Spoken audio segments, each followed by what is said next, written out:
Anyway, we need to break out of this, and I won't talk longer because I've talked too long. In fact, on this tour, I've talked so long I can't stand to hear myself anymore. So I'll answer any question you have or discuss any topic on policy, politics, or from FDR till today.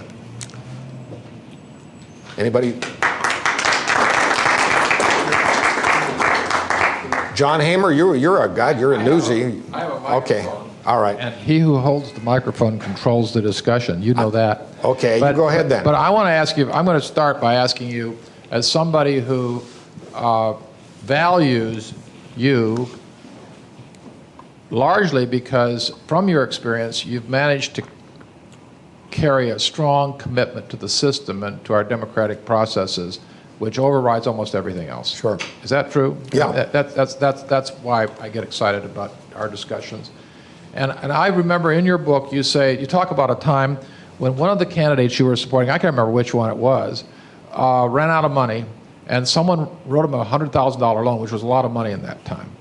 And that allowed him to go forward. Well, that couldn't happen today. No, it cannot happen. That can't happen today. So they would go down the tube, and all these candidates are enslaved to this drive to get these $2,300 contributions Absolutely. in large numbers, and that has changed everything. So, in terms of the parties, in terms of the political process, what do you see as serious reform?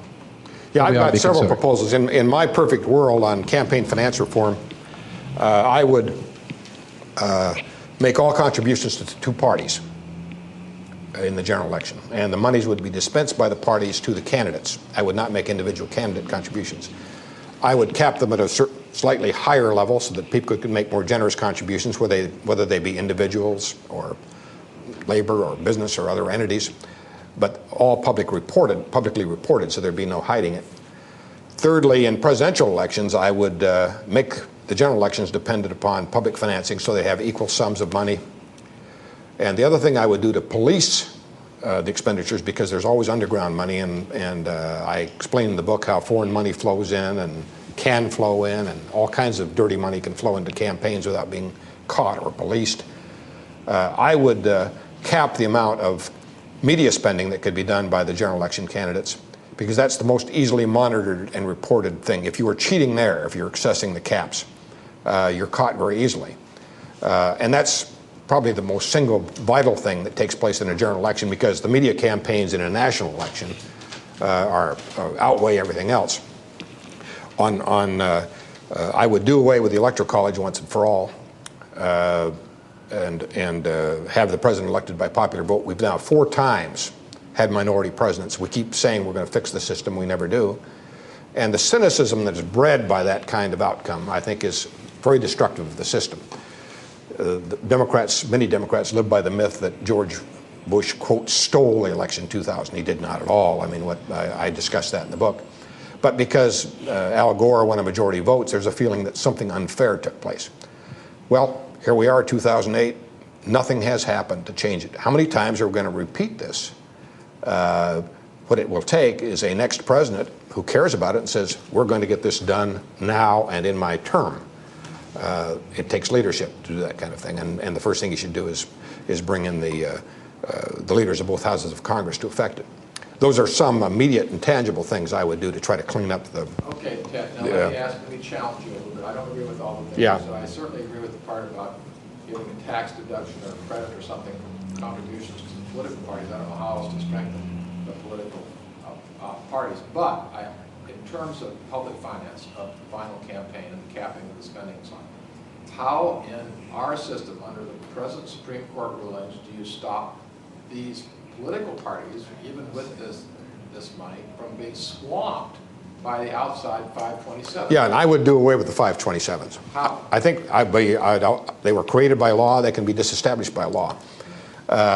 Usually the Swift boat commercials are cited as an abuse of the 527, but George Soros on the left, or Richard Mellon Scaife on the right, all kinds of people, or organized interest groups, either labor or business or finance, can spend unlimited amounts of money.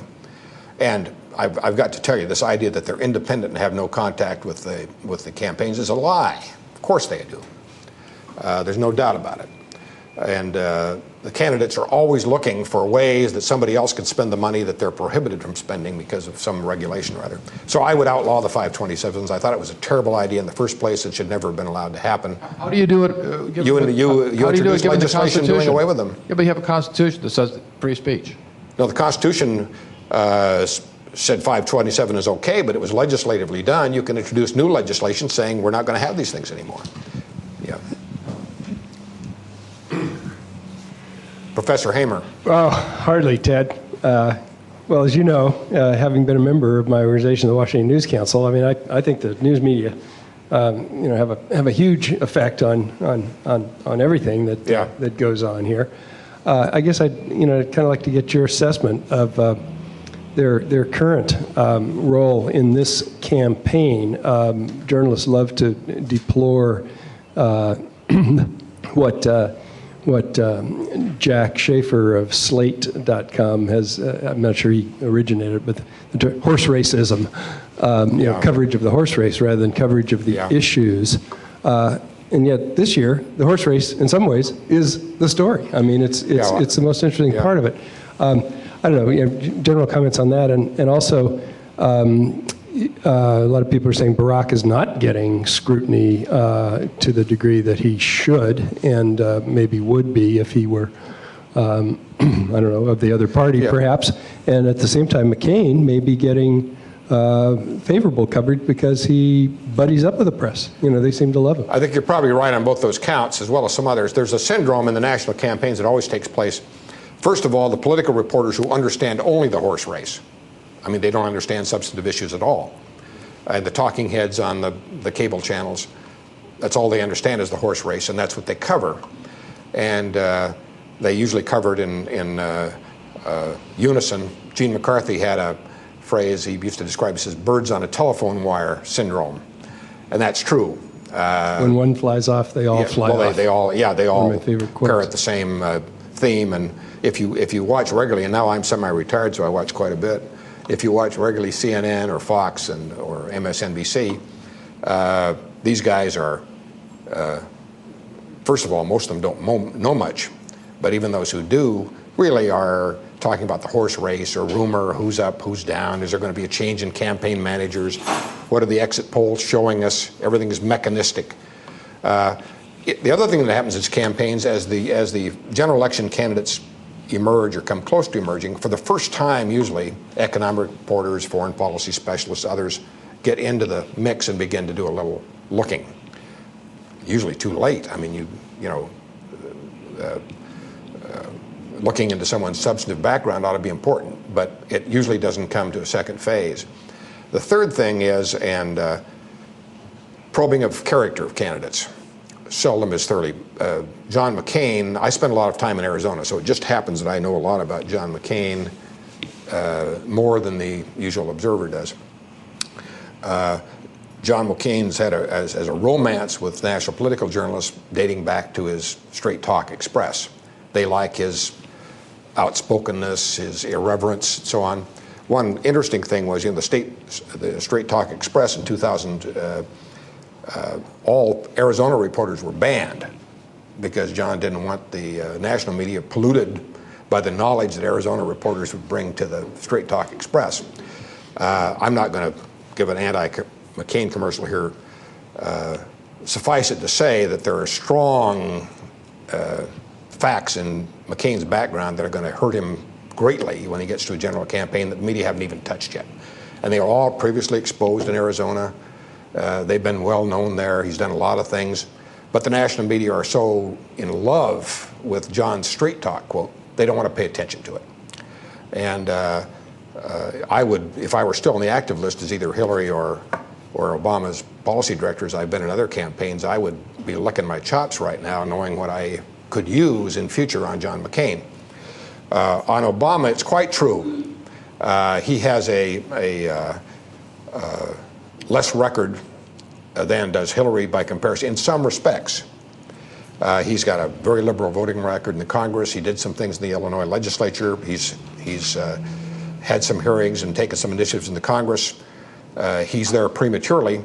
Hillary, on the other hand, goes around everywhere saying, I'm experienced, I'm ready from day one. Well, let's see. married to Governor of Arkansas, married to President of the United States, sole substantive assignment in the Clinton White House, the health care plan, which was a terrible disaster, misbegotten start to finish, had no security clearance, no involvement whatever in national security issues, years in the Senate, no important legislation either introduced or passed. Now, what is in that record to say she's prepared from day one? I see very few media seeing her in those terms. One of the things we did in the Humphrey Muskie campaign in '68, when Spiro Agnew was the candidate of vice presidential candidate for Nixon, we ran big ads in the Wall Street Journal, New York Times, and so on, full-page ads. There's a picture of Ed Muskie. There's a picture of Spiro Agnew. And it had Ed Muskie's experience as governor, as a committee chair in environment, foreign affairs, in the Senate, so on, like this. Spiro Agnew, chairman of Baltimore County Chamber of Commerce, Baltimore County executive, governor of Maryland for a couple of years, major substantive achievements, 0. Those are the comparisons I would like to see media making on the comparative candidates. The other thing and I relate it in the book, one of the first things I learned, even when in 1961, when I got really active and on the inside in Washington, media chews up sides all the time. I mean, this myth of objectivity is nonsense. There was not, as I relate in the book, there was not a single time in 1968 or 1972 when I was helping Humphrey and McGovern in their national campaigns that I did not receive in advance a phone call from the producers of the interview shows, ABC, CBS, NBC, asking for questions and embarrassing data with which they could confront Nixon and Agnew. And I knew full well their counterparts were calling Republicans on the other side and asking them for the same information about Humphrey, McGovern, and so on. That's just the way it worked. One of the first things that happened to me when I was working for Humphrey, I used to prepare him for his national broadcast interviews, and we had a big briefing book with all his questions and answers. At the end of one, he said, gee, it's a shame. He said, only a few of these questions got asked, and we can't use all this material. So I had an idea. The next morning, I called up the Washington bureau chief of a major national newspaper, and I said, so we arranged, his newspaper ran my questions and my answers 3 pages as an exclusive interview with Vice President Humphrey. There was no interview, just my questions and answers. These kinds of things happen all the time. When I had a Walter Cronkite, revered as the avuncular, most trusted man in America. Again, during the Vietnam War period, when I worked with Humphrey, on one occasion he made gross misstatements about Humphrey and his position on Vietnam. I opposed the war too, but I called Cronkite in New York and I said, you just made some gross errors of fact in what you just said in your newscast. He says, I don't care what I said. I'm going to end this war one way or another. It doesn't matter, says the anchor man. Later at the Democratic Convention in 1968, Humphrey was nominated, but there had been riots in the street and in the hall, which had nothing to do with him. And Cronkite, is at the end of his broadcast, as the anchorman said, well, it's a shame that Humphrey's nomination was driven down the throats of the convention by violence in the streets and in the hall. And Roger Munt, who was his co-anchor, said, gee, I don't see any way you can connect Humphrey to these things. And Roger told me afterward that Cronkite was so enraged that he couldn't even get primetime exposure for about 6 months. These things happen all the time. So the objectivity which you hear about is less and less evident. You just have to, Fox has got an ideological viewpoint. You can see it in 10 seconds. CNN has an ideological viewpoint. You see it in 10 seconds.